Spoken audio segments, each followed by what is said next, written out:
문재인 정권 들어와서 경제가 계속 이렇게 헛발질을 해서 망가지고 있는데, 이게 뭐 이렇게 중국에 비하면 좀 덜해도 미국이나 일본이나 독일이나 다른 선진국에 비하면은 잘하고 있는 거 아니냐, 뭐 이제 네. 요컨대 그런 주장이잖아요. 네. 그렇죠? 네. 그러니까 그런 주장을 하는 사람은 경제학의 기본 경제학이 뭔지를 모르는 사람. 설령 그 사람이 경제학 교수든 경제학을 공부를 했든 간에 그 사람은 헛공부를 하는 거예요. 그러니까 뭐가 뭔지를 모르고 그냥 폼만 잡은 거예요. 폼만 잡은. 경제 성장률이 왜 필요한가 하는 것을 이해를 못하면은, 성장률이 왜 중요한가 하는 걸 이해를 이제 못하기 때문에 그런 이제 말들이 나와요. 성장률 뭐냐면은 경제라고 그래도 모든 나라의 경제가 다 똑같은 건 아니죠. 그렇죠? 예를 들어서 미국이나 독일이나 일본처럼 이미 오래전부터 경제 발전을 이루어 가지고 국민들의 소득 수준이 5만 불, 6만 불, 막 4만 불 이렇게 높아 가지고 이미 이제 성숙 단계에 들어와 있는 그런 나라가 있는가 하면, 한국처럼 중진국에서 이렇게 쭉 이렇게 흑흑대면서 올라와 가지고 지금 한 3만 불 턱걸이 하고 있는 나라도 있고, 또 중국처럼 이렇게 쭉 개혁개방이다 뭐다 해가지고 이렇게 성장을 하면서 만불 턱걸이 한 나라도 있고, 물론 중국이 큰 나라이기 때문에 중국 안에서도 지역에 따라서 소득 편차가 심하죠. 뭐 북경이라든지 상하이라든지 이런 데는 한국처럼 평균 한 3만 불 정도 된 지역도 있고, 여타 지역은 뭐 리커창이 말한 것처럼 $10,000,000커녕 이렇게 5,000,000달러도 안 되는 지역들 수두룩하고 6억 명이 한 뭐 몇천 달러밖에 안 되는 상황이다라고 할 정도로 소득 편차가 크고, 나라에 따라서 경제가 다르잖아요. 다르죠? 그러면 경제가 다르면 당연히 성장하는 방식이나 형태도 다르겠죠. 그렇죠? 근데 성장하는 방식이나 형태도 다른데, 그래서 근데 미국이나 일본이나 독일 같은 나라는 그 성장하는 형태나 방식의 어떤 그 기준점이라고 할까? 어떤 이상적인 성장 방식이라고 하면은 어디다 기준을 둘까요? 어디다 기준을 둬야 될까요? 한국 같으면은 예컨대 성장을 한다라고 했을 때 왜 성장이 중요하고 그 성장의 기준점을 어디에다 둬야 될까요? 중국도 성장이 중요하다라고 하면은 중국도 왜 성장이 중요하고 그 이상적인 기준점을 어디에다 둬야 되느냐? 어디에다 둬야 되느냐? 경제 궁극적인 목적은 뭐죠? 잘 먹고 잘 살기 위한 거잖아요. 모든 사람들이, 모든 국민들이 잘 먹고 잘 살기 위해서 경제 행위를 하는 거잖아요. 그렇죠. 그럼 잘 먹고 잘 살려면은 뭘 어떻게 하면 잘 먹고 잘 살 수 있나요? 가장 좋은 방법이 현실적으로 좋은 수입을 얻을 수 있는 일자리를 얻으면 되잖아요. 좋은 소득을 올릴 수 있는 양질의 일자리를 얻으면 되잖아요. 네. 내가 대기업이 됐든 뭐 중소기업이 됐든 월급 많이 주는 그런 좋은 일자리를 얻어서 내가 취직을 해서 월급을 받든지, 아니면은 내가 무슨 사업을 해가지고 장사가 잘 돼서 돈을 잘 벌어서 내 소득이 좋든지, 뭐 어떤 형태로든 간에 그런 일자리, 좋은 일자리가 만들어져 있으면, 많이 만들어지면, 네. 살기 편하겠죠. 예, 내가 잘 먹고 잘 살 수 있잖아요. 모든 국민들이 그런 일자리들이 많이 생겨나면 모든 국민들이 다 잘 먹고 잘 살 수 있잖아요. 그렇죠? 네. 그게 기준이에요. 그게 기준이에요. 미국이나 일본이나 독일이, 예를 들어서 일본은 지금 이제 대깨문들이 뭐 유튜브나 이런 거 보면은 미친갱이처럼 막 해요. 일본이 이제 갔어. 일본은 마탱이가 갔어. 일본은 이제 망해. 그런 소리를 많이 하죠. 네. 일본은 이제 뭐 디플레이야 마이너스 성장이야. 일본 뭐 이제 가망이 없어. 막 이렇게 떠들어 제껴요.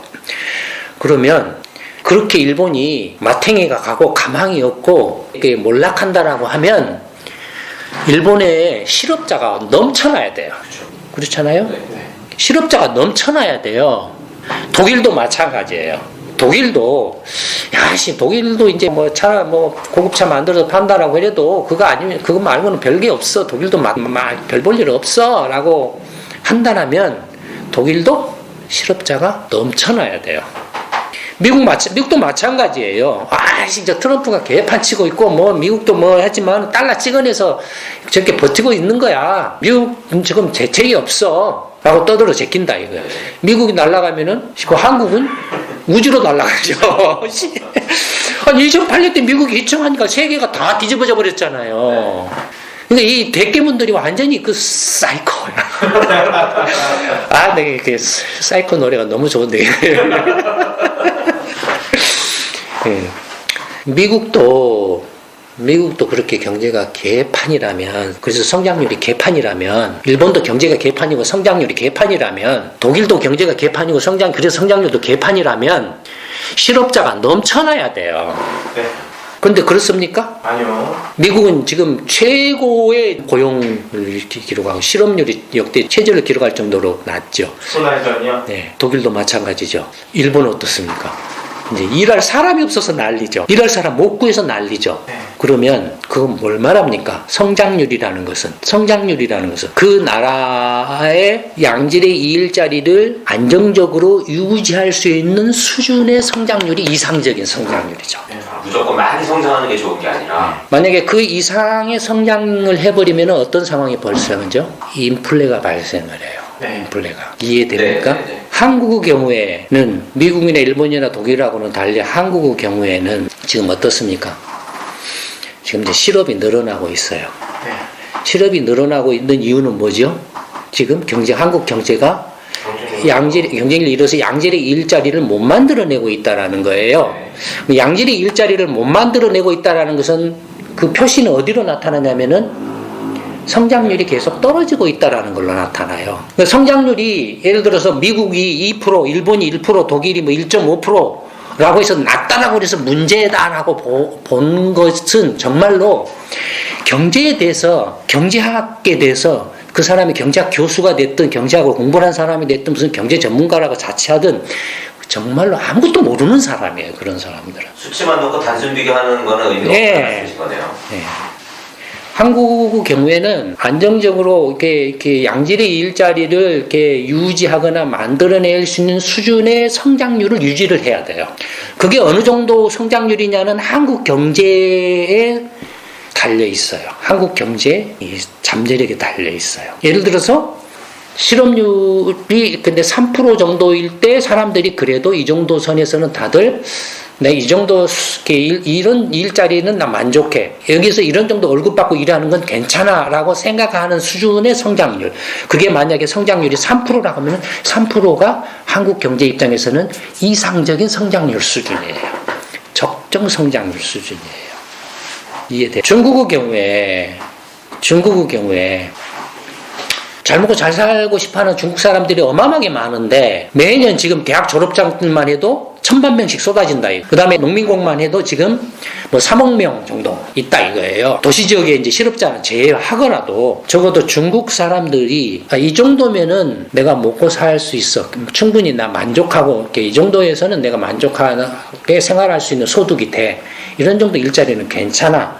중국은 물가 수준이나 생활 수준이 있을 거 아니에요. 네. 중국의 생활 수준이나 물가 수준이 한국이나 미국이나 일본이나 독일하고는 다르죠. 네.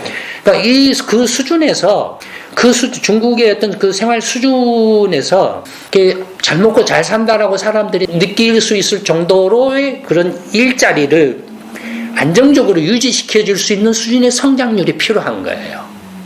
그게 5%가 됐든 6%가 됐든 성장률이 필요한 거예요. 만약에 중국 사람들이 원하는 소득 수준의 일자리를 못 만들어낸다. 다른 말로 하면은 그런 일자리를 만들어낼 수 있을 정도의 성장을 못하게 되면 문제가 되는 거예요. 성장을 못하게 되면 실업이 늘어나고 그래서 불만이 늘어나고 혼란이 일어나는 거예요. 그래서 문제인 거예요. 지금 중국이. 한국도 그래서 문제예요. 한국도.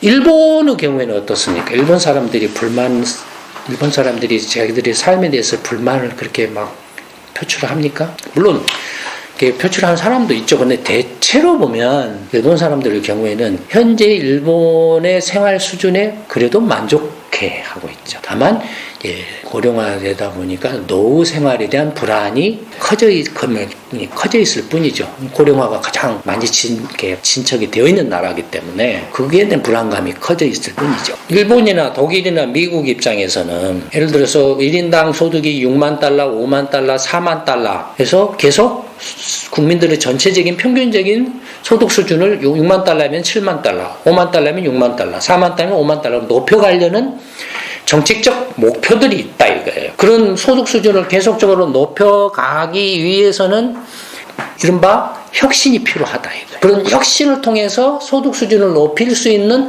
성장이 필요하다 이거예요. 그냥 단순히 양적인 성장, 3%, 2%, 1%를 2%로 올리고 3%로 올리는 재정 적자로 늘려가지고 일시적으로 1% 성장을 2%로 올리는 그런 게 중요한 게 아니고, 그렇다라고 해서 이것이 6만 달러가 7만 달러로 구조적으로 올라가는 게 아니고, 그런 경우는 일시적으로 반짝할 뿐이지, 구조적으로 올라가기 위해서는 경제, 그 미국이나 독일이나 일본의 경제 혁신력이 높아져야 된다라는 거예요. 혁신력이 높아져서 구조적으로 소득이 7만 달러, 6만 달러, 5만 달러 이렇게 높아질 수 있도록 하는 성장률 수준을 확보를 한다. 미국 같으면 예를 들어서 그런 성장률 수준이 2% 정도라고 본다 이거예요. 그걸 잠재 성장률이라고 불러요. 잠재 성장률이라는 의미가 그런 거예요. 잠재 성장률이라는 게 국민들이 다 웬만큼 현재 미국의 어떤 생활 상태나 경제 구조 속에서 이 정도면은 내가 괜찮게 생활한다라고 생각을 해 하는 그런 정도로 생각할 정도의 일자리가 공급이 되고 그 다음에 중장기적으로 6만 불, 1인당 6만 불이 7만 불로 이렇게 높아지는 그런 혁신을 이룰 수 있는 성장률 수준이라는 거예요. 미국 경제는 이미 그런 구조를 갖고 있다라는 거예요. 그런 구조에 도달해 있다라는 거예요. 반면에 한국은 어떠냐 이거예요. 한국은 아까 말했던 것처럼 계속 이제 경쟁에서 밀려가지고 성장률이 떨어진다 이거예요. 성장률이 떨어지다 보니까 있던 일자리도 없어진다 이거예요. 있던 일자리도 없어지다 보니까 계속 그걸 땜빵질을 하려고 한다 이거예요. 소득주도 성장이네 뭐네 하면서 무슨 노인 일자리네 뭐 교통정리네 풀뽑기네 강의식 불뽑기네 짐 들어주기네 이런 식으로 한다 이거예요. 근데 한국의 경우에는 그렇게 해도 양질의 일자리는 줄어들고 이른바 단기 악성 일자리만 유지가 된다 이거예요. 그것도 일시적으로. 그러면 그 결과는 뭐죠? 빚만 늘어나게 돼 있어요. 빚이 증가 속도가 굉장히 빨라진다라는 거예요. 빚의 증가 속도가. 미국하고 일본하고 독일을 보면 미국도 빚이 엄청나게 늘어난 거 아니냐라고 하지만 빚이 늘어나는 건 언제 늘어나냐면 2008년 글로벌 금융위기 때 그때 반짝하고 늘어난 거고, 사실 그 이후에는 한국이나 중국이 압도적으로 빚이 더 빨리 늘어나고 있어요. 그 이후에는 중국도 마찬가지예요. 중국도 이제 성장률이 계속 떨어진다 이거예요. 떨어지는 원인은 이제 뭐 여러 가지가 있을 수 있어요. 여러 가지가 중국이 이제 뭔가 이렇게 저임금으로 세계 이제 제조공장, 조립가공한 제조공장으로 성장을 하다가 그게 이제 더 이상 안 되니까 이제 자본 이제 투자를 해서 막 이렇게 등치로 밀어붙이려다가 이제 그것도 이제 막혀서 기술이 필요해서 기술을 몰려고 하려고 하다 보니 미국이 이제 제동을 건다 이거예요. 중국이 이제 등치가 커지니까 못 모르고 까불다가 나하고 이제 둘이 나눠 먹자라고 하니까는 미국이 딱 째려보면서 저 새끼가 뭔지 저 실성을 했나 뭘 이렇게 저놈이 미쳤나 이렇게 생각을 할 거 아니에요. 그래서 이제 너 이 새끼 지금부터 쟤하고 거래하는 놈은 전부 나한테 와서 허락받고 거래해. 이런 식으로 이제 딱 벽을 쳐버린다 이거예요. 그러니까 이제 휘청거릴 거 아니에요.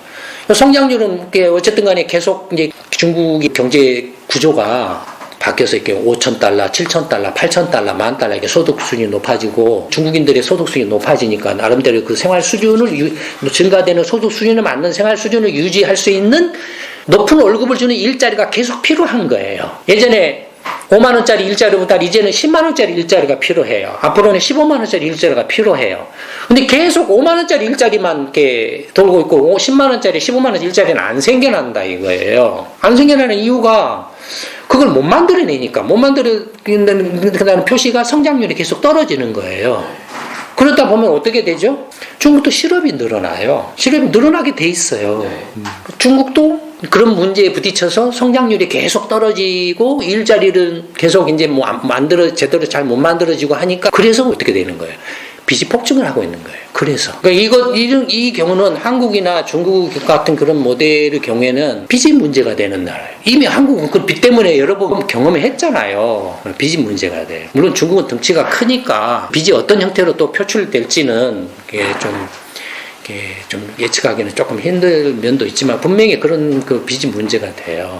미국조차도 빚이 문제가 되기도 했으니까 그렇게 보면 지금 문재인 씨나 대깨문들이 미국이나 일본이나 독일에 비해서 한국이 성장률이 높아라고 떠들어 제끼는 게 얼마나 무식하고 멍청한 이야기인지 금방 이제 이해가 됐죠. 이 정도로 이해가 안 됐다라고 하면은 그림으로 보여줄게.